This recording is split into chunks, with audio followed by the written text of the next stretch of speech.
जय हिंद फ्रेंड्स, कैसे हैं आप लोग। हम एक्सपेक्ट करेंगे आप लोग अच्छे होंगे। इसके पहले के वीडियो में हम लाइन एंड एंगल का जो भी पार्ट है वो बता दिए थे, थ्योरेटिकल पार्ट भी बता दिए थे, कुछ क्वेश्चन भी बता दिए थे। जो भी क्वेश्चन बाकी है इस वीडियो में समाप्त हो जाएगा, उसके बाद हम आगे ट्रायंगल पे चलेंगे। तो देखिए इसमें क्वेश्चन है, in the given figure P R parallel U B and P Q parallel R S, angle S equal to 30 degree, angle T equal to 45 degree, then find the value of angle Q P R and angle T U B. हमको angle P और angle U पूछ रहा है। अच्छा, हमको दिया क्या है, P R parallel U B. P R जो है यू बी के पैरेलल है, P R parallel U B, ये जो है पैरेलल है, ये और फिर दिया है P Q parallel R S. P Q जो है आर एस के पैरेलल है। हमको मान ज्ञात करना है। अच्छा आप एक बताइए कि जब दो समानांतर रेखाओं को एक तिर्यक रेखा पर छेदित करती है तो उसके कॉरेस्पॉन्डिंग एंगल संगत कोण आपस में बराबर होते हैं। हम पहले भी आपको बताए थे। इस रेखा को थोड़ा बढ़ा लीजिए और इस रेखा को थोड़ा बढ़ा लीजिए। संगत कोण से ये अल्फा हो जाएगा तो ये भी अल्फा हो जाएगा। और किसी भी त्रिभुज के बाह्य कोण का मान जो होता है आंतरिक दो कोणों के योग के बराबर होता है। तो इस त्रिभुज में ये क्या हो जाएगा, अल्फा प्लस 30 डिग्री हो जाएगा, अल्फा प्लस 30 डिग्री। और फिर इसमें आ जाइए तो u जो एंगल है उसको बीटा मान लीजिए। और किसी भी सरल रेखा पे जो कोण बनता है वो 180 डिग्री का बनता है। तो ये कितना हो जाएगा, 180 डिग्री माइनस बीटा हो जाएगा, 180 डिग्री माइनस बीटा। और फिर वही थ्योरी लगेगा, किसी भी त्रिभुज के बाह्य कोण का मान जो होता है आंतरिक दो कोणों के योग के बराबर होता है। तो ये क्या हो जाएगा, ये angle 180 degree minus beta plus 45 degree. फिर इसमें देखिए अब हमको एंगल पी और एंगल बी का मान निकालना था।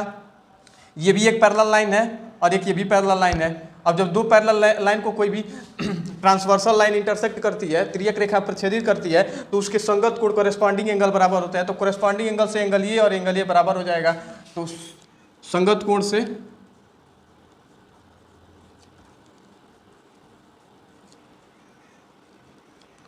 अल्फा प्लस 30 इक्वल टू क्या हो जाएगा, 180 degree minus beta plus 45 degree. Alpha plus beta equal to क्या हो जाएगा, 195 डिग्री। ऑप्शन बी है, यही ऑप्शन बी आंसर हो जाएगा। फिर से एक बार देख लीजिए, P R parallel U B और P Q parallel R S कहा था। जब दो समानांतर रेखाओं को कोई भी ट्रांसवर्सल लाइन इंटरसेक्ट करती है तो उसके कॉरेस्पॉन्डिंग एंगल संगत कोण आपस में बराबर होते हैं। तो ये अल्फा हो जाएगा तो ये भी अल्फा हो जाएगा। और जब किसी भी त्रिभुज के बाह्य कोण का मान जो होता है आंतरिक दो कोणों के योग के बराबर होता है तो ये अल्फा हो जाएगा। तो ये क्या हो जाएगा, अल्फा प्लस 30 डिग्री। ये 30 डिग्री है और ये अल्फा है तो अल्फा प्लस 30 डिग्री। फिर इसमें आ जाइए, हम बीटा मान लेते हैं, एंगल टी यू बी को हम बीटा मान लेते हैं। तो किसी भी सरल रेखा पे जो कोण बनता है वो 180 डिग्री का बनता है। तो ये बीटा हो जाएगा। तो इधर क्या हो जाएगा, 180 डिग्री माइनस बीटा हो जाएगा। और किसी भी त्रिभुज के बाह्य कोण का मान जो होता है आंतरिक दो कोणों के योग के बराबर होता है। तो ये जो एंगल हो जाएगा वो क्या हो जाएगा, 180 degree minus beta plus 45 degree.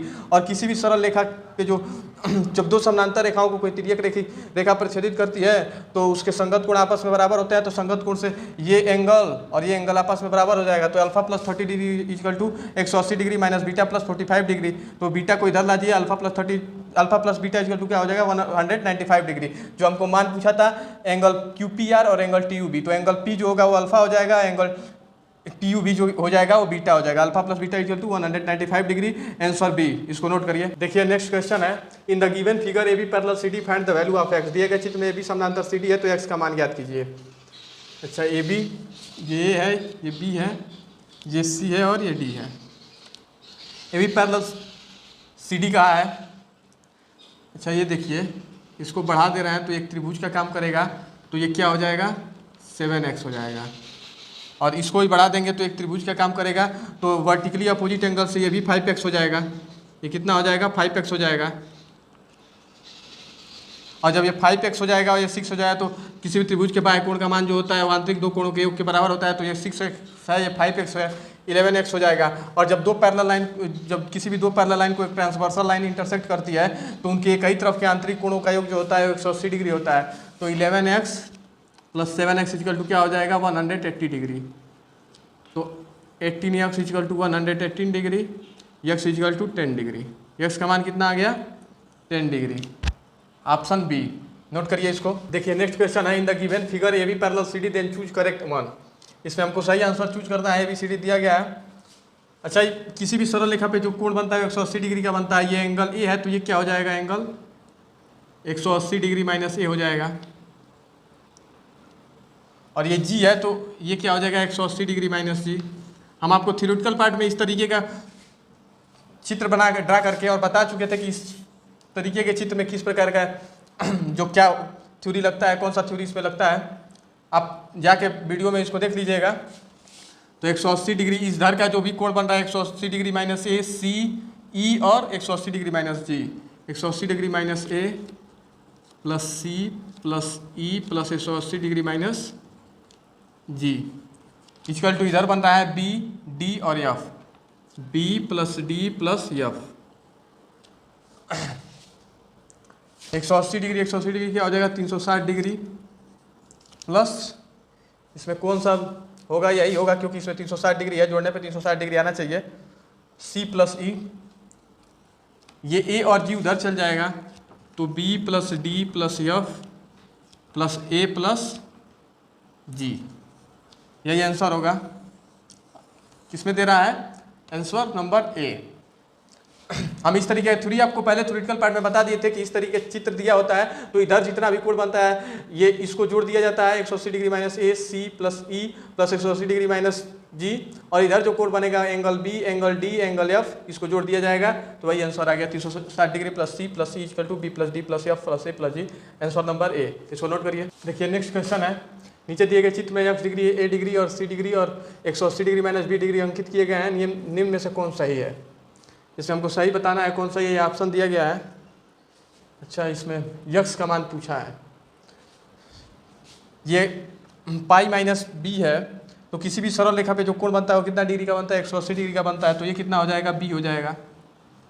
और किसी भी त्रिभुज के बाह्य कोण का मान जो होता है आंतरिक दो कोणों के योग के बराबर होता है तो ये ए डिग्री है ये बी डिग्री है तो ये क्या हो जाएगा ए प्लस बी डिग्री।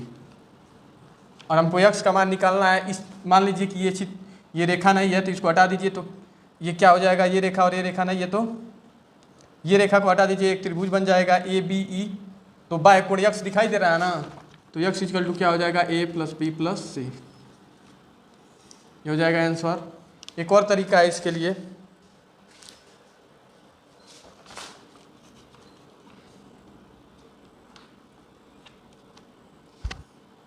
मान लीजिए ये डिग्री है, इस रेखा को मान लीजिए कि ये रेखा नहीं है तो ये क्या हो जाएगा, ये किसी भी सरल रेखा पे जो कोण बनता है 180 डिग्री का बनता है तो ये हो जाएगा तो ये क्या हो जाएगा 180 डिग्री माइनस ए, 180 डिग्री माइनस ए हो जाएगा।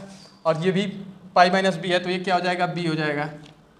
और वो जो क्वाड्रिलेटरल वाला हम बताए थे किसी भी चतुर्भुज के किसी भी शीर्ष के बाह्य कोण का मान जो होता है वो आंतरिक तीन कोणों के योग के बराबर होता है तो वही थ्योरी यहाँ लगेगा।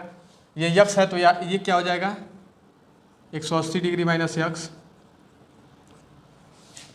सी plus 180 degree minus X plus P equal to क्या हो जाएगा 180 डिग्री माइनस ए। 180 डिग्री से 180 डिग्री कट जाएगा, यक्स इक्वल टू आ जाएगा ए प्लस बी प्लस सी। दो तरीका है इसको लगाने का, कौन सा हो जाएगा ऑप्शन नंबर सी। इसको नोट करिए। देखिए नेक्स्ट क्वेश्चन है, in the figure given below P Q parallel R S parallel T U parallel B W P R equal to 20 centimetre R T equal to 44 centimetre T V equal to 32 centimetre Q W equal to 84 centimetre then find Q S. दिए गए चित्र में P Q parallel R S parallel T U parallel B W, भुजा P R equal to 20 centimetre, भुजा R T equal to 44 centimetre, भुजा T V equal to 32 centimetre, भुजा Q W equal to 84 centimetre. तो भुजा Q S का मान, हमको Q S का मान ज्ञात करना है, इसी का हमको मान ज्ञात करना है। और हमको इधर का पूरा क्यू डब्ल्यू इक्वल टू यहाँ से यहाँ तक हमको कितना दिया है 84 दिया है, कितना दिया है 84 सेंटीमीटर। और हमको दिया है P R equal to 20, R T 44 दिया है और क्या दिया है टी वी जो दिया है वो कितना दिया है 32। हम आपको थ्योरेटिकल पार्ट में बता दिए थे कि इस तरीके की आकृति होती है तो जो इधर का जो रेशियो होता है वही इधर का रेशियो होता है, दोनों तरफ का रेशियो जो होता है आपस में बराबर होता है। तो इसको काटिए, कितना से कटेगा 4 से लगभग कट जाएगा 5, 11 और ये 8, 4 5 20, 4 11 चौक 44, 8 चौक 32। हमको क्यू एस का मान ज्ञात करना है। और ये 11 8 कितना हो गया 19 और 5 अनुपात 24 इक्वल टू कितना दिया है, इधर का जितना अनुपात होगा वही इधर का अनुपात होगा, ये भी अनुपात 5 हो जाएगा, अनुपात 11 हो जाएगा, अनुपात 8 हो जाएगा। तो 11 8 19 और 5 अनुपात 24 इक्वल टू कितना है 84 सेंटीमीटर 84 सेंटीमीटर। तो अनुपात 1 इक्वल टू कितना हो जाएगा 84/24 और हमको मान कितने का निकालना किसका कहा है, क्यू एस का। क्यू एस तो ये क्यू एस कितना है, अनुपात में 5 है क्यू एस, तो 5 गुणे 84 गुणे 24, 4 से काटिए, फिर 3 से काटिए, 35/2 इक्वल टू 17.17.5 आंसर। 17.5 होगा, किस पे दिया है, option B. Option B answer होगा, नोट करिए इसको। देखिए नेक्स्ट क्वेश्चन है, in the given figure A B parallel C D parallel E F parallel G F G H if B H equal to 188 centimetre, A C equal to 42 centimetre, C equal to 24 centimetre, Q R equal to 36 centimetre and R S equal to 42 centimetre, find the value of E G plus P Q plus D F. हमको इसी का मान ज्ञात करना है। दिए गए चित्र में ये भी समांतर सी डी समांतर ई एफ समांतर जी एच है। भुजा B H equal to 188 centimetre, A C equal to 42 centimetre, C equal to 24 centimetre, भुजा Q R equal to 36 centimetre और भुजा R S equal to 42 centimetre. तो E G plus P Q plus D F का हमको मान ज्ञात करना है। हमको इसका, इसका और इसका, इन तीनों का मान ज्ञात करना है हमको। अच्छा आप देखिए, इसमें 24 से 36 यहाँ हो रहा है, तो कितना बढ़ रहा है, 1.5 गुना बढ़ रहा है कि नहीं, 1.5 बढ़ जा रहा है 24 से 36, तो यहाँ भी 1.5 गुना ही बढ़ेगा।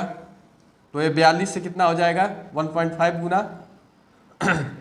63 हो जाएगा, ये हो जाएगा 63। और ये 42 है तो 1.5 गुना यहाँ बढ़ रहा है, तो ये घट जाएगा, तो ये हो जाएगा 28 हो जाएगा कि नहीं। और हमको इन पूरा का मान 188 दिया गया है, तो जो इधर का अनुपात होगा वही इधर का अनुपात होगा। यहाँ अनुपात एक्स वाई और जेड है, तो यहाँ भी अनुपात एक्स वाई जेड ही होगा। ए बी सी हम मान लेते हैं, तो X Y Z equal to A B C हो जाएगा, ए अनुपात बी अनुपात सी। जो इधर का अनुपात होगा और जो इधर का अनुपात होगा, ये दोनों अनुपात बराबर हो जाएगा। तो बी एच का मान 188 सेंटीमीटर दिया गया है, इसका अनुपात निकालिए कितना हो जाएगा। पहले इसको 2 से काटिए, 21 फिर 12 फिर 14 फिर 2 से काटेंगे तो 7 6 और नहीं 2 से फिर नहीं कटेगा ये, फिर ये 2 से नहीं कटेगा, केवल 2 से ही कटेगा ये। यहाँ 21 हो जाएगा, यहाँ 6 हो 12 हो जाएगा और यहाँ 14 हो जाएगा। यही एक्स वाई जेड का अनुपात है। तो ए अनुपात बी अनुपात सी इक्वल टू कितना हो जाएगा, 21 अनुपात 12 अनुपात और 14। इन तीनों अनुपातों का मान कितना दिया है, 188 सेंटीमीटर। तो 21 10 31 31 10 41 41 और 4 45 46 47 अनुपात 47 इक्वल टू कितना दिया है, 188 सेंटीमीटर। तो हमको किसका मान निकालना है, इसमें हमको किसका मान पूछा है, डी एफ का। हमको डी एफ ज्ञात करना है। डी एफ का अनुपात कितना है, 12 है, तो अनुपात 12 इक्वल टू निकाल लीजिए 188/47 गुणे 12।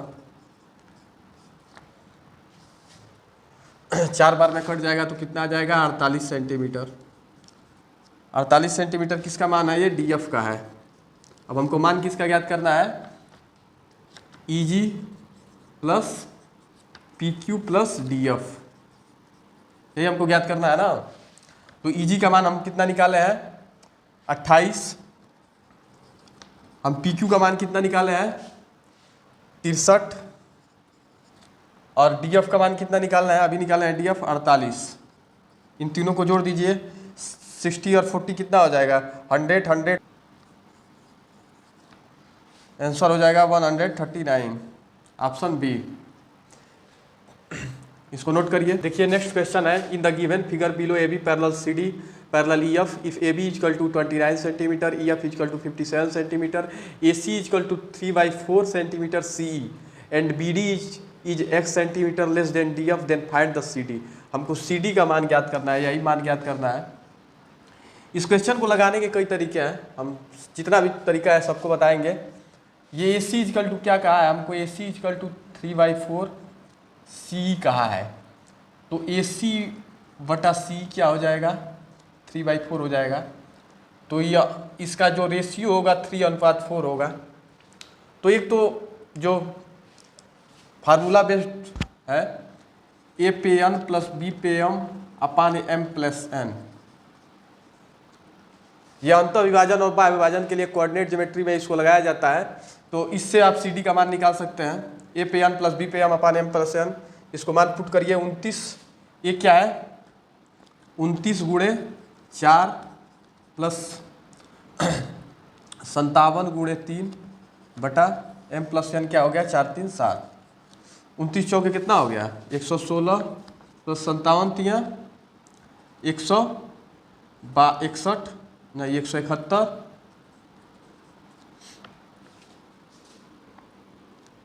बटा 7 7 8 287 बटा 7 41 सेंटीमीटर आंसर हो गया। कितना आंसर हो गया 41 सेंटीमीटर। एक तरीका ये है कि आप अंतर विभाजन कोऑर्डिनेट ज्योमेट्री में अंतर विभाजन के लिए सूत्र लगाया जाता है, तो अंतर विभाजन यहाँ पे आप बाह्य विभाजन वाले फार्मूला से इसको निकाल सकते हैं। सी डी का हमको मान ज्ञात करना है, तो ए पे एन प्लस बी पे एम अपान एम प्लस एन जो फार्मूला है इस पे रखेंगे। तो वही किया है 29 गुणे 4 प्लस 57 गुणे 3 बटा एम प्लस एन 7, तो आ गया 41 सेंटीमीटर। एक ऑप्शन और भी है, इसका मान हमको 29 सेंटीमीटर दिया है, इसका मान हमको 57 सेंटीमीटर दिया गया है, और इन दोनों के बीच रेशियो हमको 3:4 दिया गया है। तो इन दोनों के बीच हमको अंतर कितना दिखाई दे रहा है 29 और 57 में 28 दिखाई दे रहा है कि नहीं। इन दोनों के बीच अंतर कितना है 28 है, इसके और इसके बीच 57 माइनस 29 कितना हो जाएगा 28, और जो 28 जो है वो किसके बराबर है इन दोनों अनुपात के बराबर है 3 और 4 के। तो अनुपात 7 इक्वल टू कितना हो जाएगा 28, तो अनुपात 1 इक्वल टू कितना हो जाएगा 4 सेंटीमीटर। और जब अनुपात 1 इक्वल टू 4 सेंटीमीटर आ गया तो अब हमको सी डी का मान निकालना बहुत आसान हो जाएगा। अब हम क्या करेंगे सी डी का मान निकालने के लिए हम या तो इस मान से अनुपात 3 बढ़ा देंगे या इस मान से अनुपात 4 घटा देंगे। तो अनुपात 1 इक्वल टू 4 सेंटीमीटर है, तो अनुपात 3 इक्वल टू कितना हो जाएगा 12 सेंटीमीटर हो जाएगा, या अनुपात 4 इक्वल टू कितना हो जाएगा 16 सेंटीमीटर हो जाएगा। तो हम या तो यहाँ से 12 जोड़ देंगे प्लस 12, और नहीं तो यहाँ से माइनस 16 कर देंगे 16 सेंटीमीटर। दोनों करेंगे तो कितना आ जाएगा 41 सेंटीमीटर आंसर आ जाएगा। दोनों करेंगे तो क्या आएगा 41 सेंटीमीटर आएगा। आप देख लीजिए 29 प्लस 12 करेंगे तो भी 41 सेंटीमीटर आ जाएगा, और 57 माइनस 16 करेंगे तो भी 41 सेंटीमीटर आ जाएगा। तो ये इससे आसान तरीका ये है, ये थ्योरी बेस्ड फार्मूला बेस्ड है, इसको भी लगा सकते हैं, लेकिन ये सबसे आसान है। हम इतना आपको बता दिए हैं देखने के लिए, लेकिन हम इस क्वेश्चन को देखते ही तुरंत दिमाग में ही सारा चीज़ ये हो जाएगा कि इस तरीके से इसको करना है। फिर से एक बार देख लीजिए इस वाले फार्मूला बेस्ड दो आराम से हो ही जाएगा। इसको देख लीजिए, ये 4 और 3 अनुपात 7 इनका रेशियो दिया गया है, अनुपात 3:4, और इसका मान 29 सेंटीमीटर, इसका मान 57 सेंटीमीटर दिया गया है। तो इन दोनों के बीच 29 और 57 के बीच अंतर कितना है 28 है। 28 जो है वो किसके बराबर है अनुपात 7 के बराबर है, तो अनुपात 7 इक्वल टू 28, तो अनुपात 1 इक्वल टू 4 सेंटीमीटर। तो 3 क्या होगा अनुपात 3 इक्वल टू 12, अनुपात 4 इक्वल टू 16 हो जाएगा। तो यहाँ से या तो 12 बढ़ा लीजिए और नहीं तो यहाँ से 16 घटा लीजिए, 41 सेंटीमीटर आंसर आ जाएगा। इसको नोट करिए। देखिए नेक्स्ट क्वेश्चन है, in the given figure A B parallel C D parallel E F parallel G H parallel I J find the value of X plus Y. X और Y का मान हमको ज्ञात करना है। नीचे दिए गए चित्र में A B parallel C D parallel E F parallel G H parallel I J है, तो एक्स प्लस वाई का मान हमको ज्ञात करना है। एक्स प्लस वाई का मान क्या होगा। अच्छा, हमको जी आई और बी डी दोनों क्या कहा है इक्वल है, तो इसको भी के मान लेते हैं और ये भी के मान लेते हैं। इन सबका रेशियो आपस में बराबर होगा, इसका रेशियो सारे का रेशियो आपस में बराबर होगा। तो 15/k इक्वल टू यक्स बटा 27 equal to 25/y equal to k बटा 60, ये क्या होगा बराबर होगा। तो हम इसमें सबसे पहले k का मान निकाल लेते हैं, तो कुछ हमको लगता है कि हो जाएगा कुछ 15/k इक्वल टू k बटा 60, ये उधर जाएगा तो k स्क्वायर हो जाएगा, और ये 15 × 6 = 90, 900 हो जाएगा। तो k इक्वल टू क्या हो जाएगा √900, k इक्वल टू आ जाएगा 30 सेंटीमीटर। k इक्वल टू कितना आ जाएगा 30 सेंटीमीटर आ जाएगा, 30। अच्छा, अब आप देखिए यहाँ तो एक्स वाई है, यहाँ तो कुछ दिखाई नहीं दे रहा है, लेकिन यहाँ दिखाई दे रहा है। इधर ये कितना हो जा रहा है, 2 गुना हो जा रहा है, और ये आ रहा है तो हाफ हो जा रहा है। हाफ हो जा रहा है कि नहीं? ये इधर से हाफ हो जा रहा है, ये इधर से 2 गुना हो जा रहा है, हैं? ये आपको दिखाई दे रहा होगा कि ये 30 आया है तो इसका आधा हो गया है, और ये इधर 30 जो है इसका 2 गुना हो गया है। तो ये 27 है तो यहाँ आधा हो जाएगा, तो यहाँ कितना हो जाएगा, 13.5 हो जाएगा। और ये y कितना हो जाएगा, इधर जाएगा तो क्या हो जाएगा, 50 हो जाएगा। और हमको मान पूछा है किसका, x प्लस वाई का। किसका मान पूछा है, x प्लस वाई का। तो x कितना है 13.5 और y कितना है 50, कितना आ जाएगा 63.5 सेंटीमीटर आंसर। किस में दिया गया है, option B. Option B answer है, इसको नोट करिए। यदि नहीं समझ में आ रहा है तो इसको थोड़ा सा वीडियो पॉज करके और धीरे धीरे देखेंगे तो समझ में आ जाएगा। अगर जो इसमें और कुछ नहीं समझ में आ रहा है कि हम कहाँ से ये रेशियो वाली बात कर रहे हैं, तो थ्योरेटिकल पार्ट में हम सारा पहले थ्योरी बता चुके हैं। आप लोग जाके देख लेंगे तो सारा डाउट क्लियर हो जाएगा और सारे क्वेश्चन समझ में आ जाएंगे। और लाइन एंड एंगल में लगभग क्वेश्चन समाप्त हो गया है। अब कोई क्वेश्चन हमारे पास तो है नहीं, और क्वेश्चन तो बहुत सारा है, लेकिन हमारे पास इतना क्वेश्चन था जो हम करा दिए हैं। और इसके बाद हम ट्रायंगल चालू करेंगे। ट्रायंगल अब नेक्स्ट वीडियो से ट्रायंगल चलेगा। तब तक के लिए इतना ही। जय हिंद।